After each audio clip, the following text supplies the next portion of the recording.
Olá, tudo bem com vocês? Aqui quem fala é o professor César. Vamos para mais uma videoaula. O tema de hoje é educação para as relações étnico-racial. É um tema muito importante, é um tema que está sempre na sua prova, na nossa prova. Vamos lá, sem mais delongas. Vou deixar esse documento aqui no final, aqui no card para vocês, tá bom? Fazer uma breve leitura. Também vou colocar depois, como sempre, o poderoso podcast para fechar com chave de ouro. Então vamos lá, vou tentar fazer a leitura aqui um pouquinho mais rápido, tá bom? Para o vídeo não ficar muito extenso. Mas vamos lá.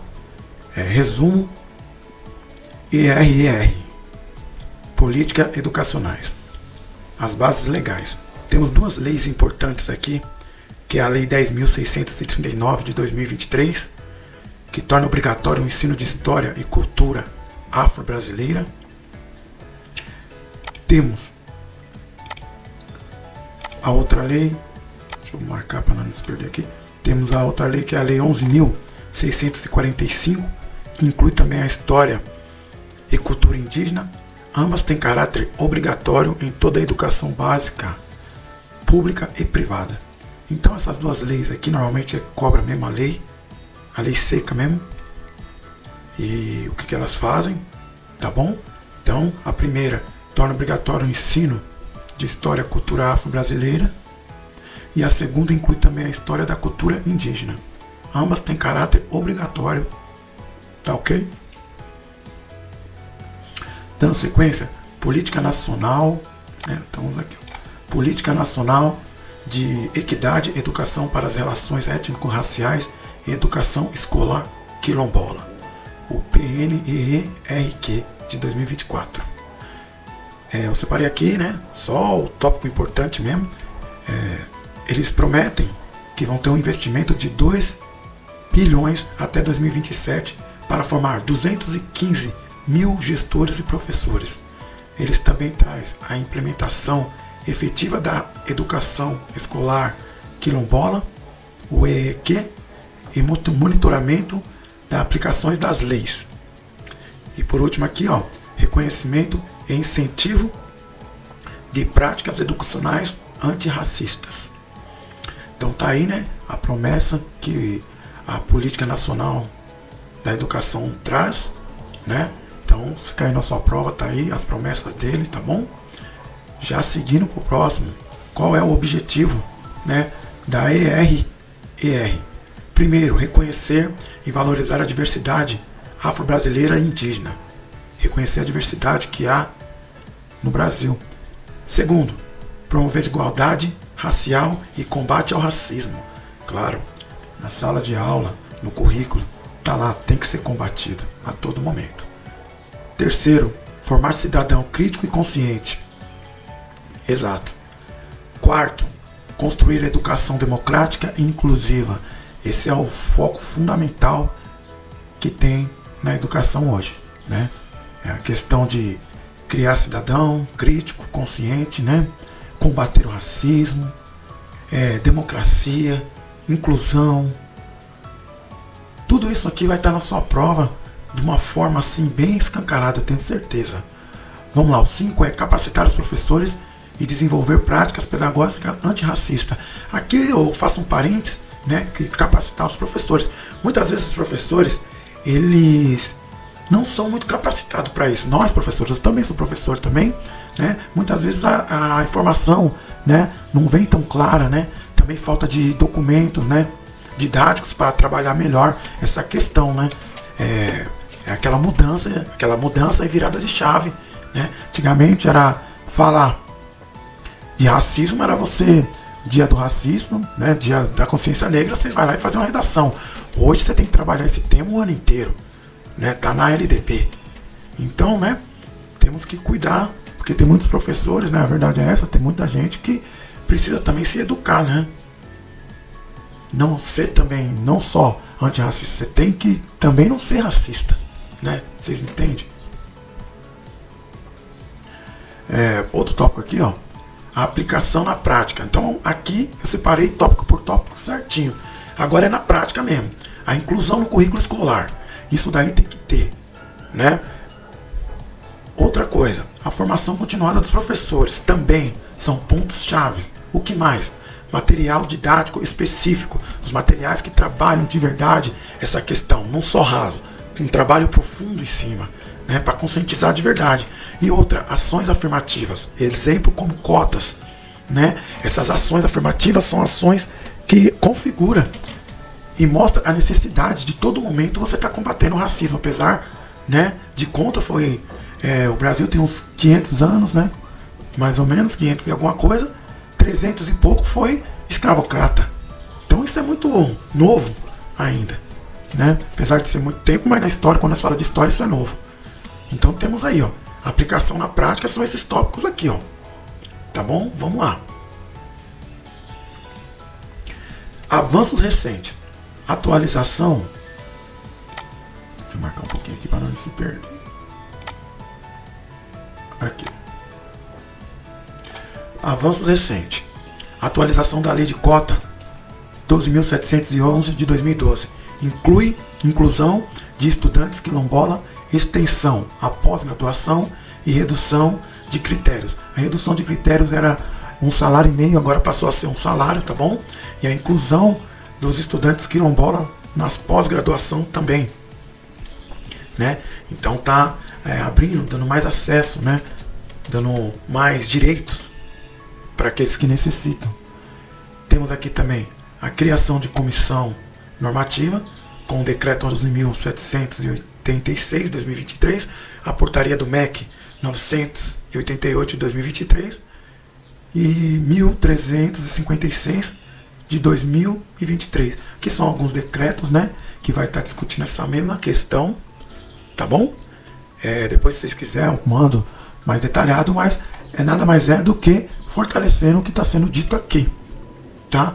Agora, sem mais delongas, vamos lá, a perspectiva dos autores, diretores citados. Então, tudo o que foi falado em cima, agora eu separei alguns autores, né, o ponto de vista, né, a perspectiva que eles têm sobre essa questão, né. Primeiro, Zara Figueiredo, né, ela destaca os desafios históricos da implementação da Lei 10.639 de 2023 e a necessidade do PNERQ para superar a falta de monitoramento e estrutura política efetiva. Então ela discute a questão da lei, né? A lei que obriga a questão racial, né? Falar sobre a questão racial no currículo e discute, né? O monitoramento também e acompanhamento disso, né?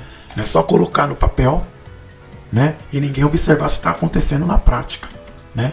Temos aqui Wilmar Coelho, diretor do MEC. Ele diz: reforçar a importância de sistemas, de metas e monitoramento, além da formação dos professores e diálogo com movimentos sociais. Então ele reforça aqui também, né, a necessidade de você monitorar, né, acompanhar e ainda o diálogo com os movimentos sociais, né, os movimentos negros, né, os movimentos afirmativos, tem que ter uma relação, um contato ali, né, uma entrevista, tem que ir até a escola, né, fazer o vínculo, mostrar que faz parte, né, a questão racial faz parte da história e precisa ser todo momento combatido, né, o racismo, é claro, né. E temos mais um aqui, os movimentos sociais, que seria um exemplo, a Marcha Zumbi dos Palmares de 1995, foram fundamentais para as conquistas com o Dia da Consciência Negra e Lei de Cotas, né? Então é mais um movimento social, né? Esse que eu estou falando para vocês é o que está exatamente nas apostilas, nos documentos, né? Que vai cobrar no PND. E eu trouxe aqui também o que mais cai em concurso, né? A pesquisa que eu faço, né? Nesses concursos os últimos que teve, o que é mais cobrado quando fala de relação étnica racial. Um é a lei, né? Já dizemos, a Lei 10.639 de 2023 e a Lei 11.645 de 2008. A diferença, quando cai de vez em quando, eles mudam a data, né? Que eles colocam 2023 a Lei 11.000 e joga de 2008 para a Lei de 10.000, né? Outra coisa, o papel da ERER na promoção de igualdade racial, né? qual é o papel deles. Outra, a implementação no currículo, formação docente e matérias didáticos, perdão, né? Aqui nos materiais didáticos, pessoal, é importante, porque muitas vezes não tem um material completo na escola, né? Tem apenas um documento raso ali. O professor muitas vezes tem que trabalhar, pesquisar um pouquinho mais e trazer uma fonte, né, que tenha mais clareza, tá? E o último tópico aqui, né, que é a política afirmativa específica de cota, né? Muito se discute a questão da cota, né? Tem que saber por quê. Né? Muita gente fala que seria melhor melhorar a educação pública, né? Mas outros falam que tem que ter a necessidade da cota, né? Aí vai do bom senso, da questão histórica de cada um, né? Do que eles entendem, né? De cota, né? Eu sugiro que muitas vezes você vai pesquisar profundo essa questão, né? Porque tem um impasse sobre isso, tá bom? Mas é muito importante essa cota, eu apoio a cota, tá bom? Por questões diversas, tá bom? Não tenho só um olhar que está favorecendo porque são mais carentes ao pessoal na ponta. Não, tem coisas mais profundas por trás. Então por isso nós devemos estudar para entender. Tá ok? Outra aqui, desafios, né, que é a resistência no currículo de formação docente e poucas implementações práticas. Né? Então o grande desafio é a implantação profunda e direta no currículo, né, com mais intensidade, né, e a formação dos docentes na prática, né, trazer um preparo maior para discutir essas questões, que são questões espinhosas, que mexem com a sociedade, né, que é histórica. Por fim, eu trouxe aqui um quadro muito legal, a educação para as relações étnico-raciais, o quadro resumindo o que nós já falamos, né. Primeiro, aspecto, descrição e os pontos-chave. Base legal, a Lei 10.639, o ensino é obrigatório de História e Cultura Afro-Brasileira, e a lei, né, tô batendo forte nessa lei, com certeza vai estar lá na sua prova, tá? Incluir também a História e Cultura Indígena. O objetivo, reconhecer, né, e valorizar a diversidade, promover igualdade racial e combate ao racismo, formar cidadãos críticos, conscientes, construir uma educação democrática e inclusiva, desenvolver a prática pedagógica antirracismo. Então, gente, esse objetivo aqui é top. Gravar aqui, você tem praticamente 50% da prova aí, eu tenho certeza. Aplicação e prática. A inclusão no currículo escolar, formação dos professores, produção de materiais didáticos adequados e ações afirmativas, exemplo, cota. Então aqui, estou repetindo, né, a aplicação, né, que é a inclusão do currículo, né, mais tema mais firme sobre a questão, professores mais preparados, né, para discutir o assunto, materiais didáticos mais adequação, ações afirmativas, né, não só falar do racismo esporadicamente, a todo momento tem que ser discutido isso.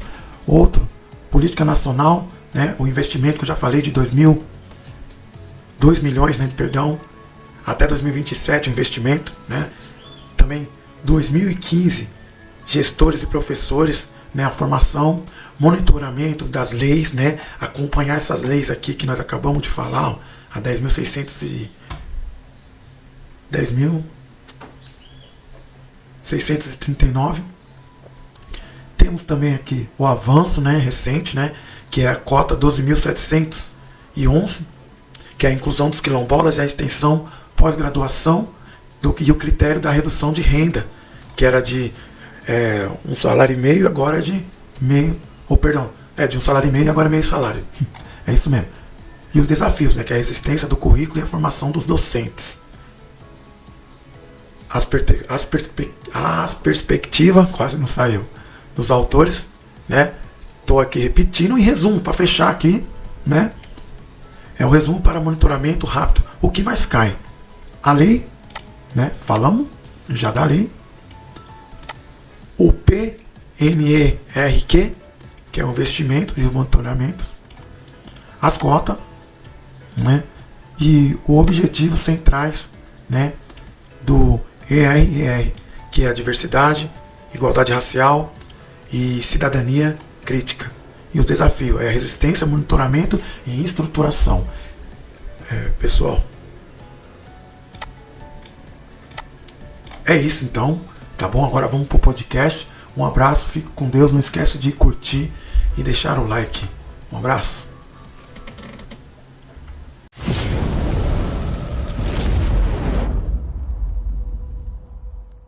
Olá e bem-vindos a este Deep Dive.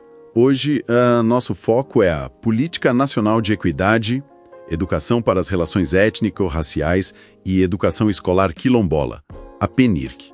Ela foi lançada no Brasil em 2024. A gente está se baseando aqui em documentos do MEC, notícias, pesquisas acadêmicas. Isso. E a questão central é, o que essa política traz de realmente novo?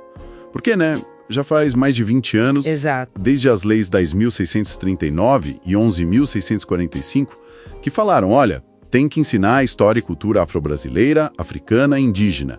Só que a aplicação, foi bem irregular, para dizer o mínimo. Muito irregular. A PENIRC chega prometendo mudar isso. Então, o que está diferente agora? É uma ótima pergunta. Porque a PENIRC, ela não se coloca só como mais uma diretriz, sabe?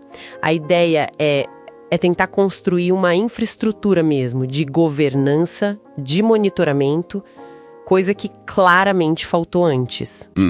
Uma estrutura. Exato. Ela nasce, assim, de décadas de luta, Movimentos sociais importantes, tipo a Marcha Zumbi dos Palmares, lá em 95, e também daquela constatação de que o sistema tinha falhas profundas. Falhas sistêmicas mesmo. Sim. E para a gente ter uma noção do tamanho do desafio, antes da PNERC tinha dados do MEC que mostravam, olha, menos de 1,5% dos gestores... Menos de 1,5%? Sim, e menos de 1% dos professores tinham formação na área. Pensa, depois de 20 anos de lei obrigatória. Nossa, é quase começar do zero, então. Basicamente. E a forma como ela foi pensada, estruturada, é interessante. São 7 eixos, Mas os 3 primeiros parecem ser o coração dessa nova infraestrutura. Primeiro, a governança. Ok. A ideia é criar uma rede federal mais coordenada, sabe? Sair daquela coisa de cada um fazendo uma ação isolada. Um exemplo prático disso é o investimento via PDDE, o dinheiro direto na escola. Estão falando em 55 milhões para escolas com projetos ligados ao tema. Ah, interessante. E o segundo eixo? O segundo é diagnóstico e monitoramento. E aí tem uma coisa inédita que foi o diagnóstico equidade. Conseguiram a adesão de 98% das secretarias de educação. Isso é muita gente. Uau! E criou uma linha de base, para saber de onde se está partindo. E os resultados, olha, mostram bem a diferença. O índice geral, que mede a implementação da educação étnico-racial, o tal do ERER, ficou em 27,1 nos municípios. Baixo. Bem baixo. Contra 47,7 nos estados. Mostra essa disparidade, E a necessidade de coordenar. E a ideia é refazer esse diagnóstico a cada 2 anos. Monitoramento contínuo, então. Há 215 mil profissionais até 2027. 215 mil? É bastante gente? Muita gente. E com um orçamento que estão falando aí entre 1,5 bilhão a 2 bilhões de reais para isso. É um investimento pesado. Com certeza. E os outros 4 eixos, eles meio que complementam, Material didático, protocolos contra racismo, afirmação de trajetórias, difusão de saberes. Entendi.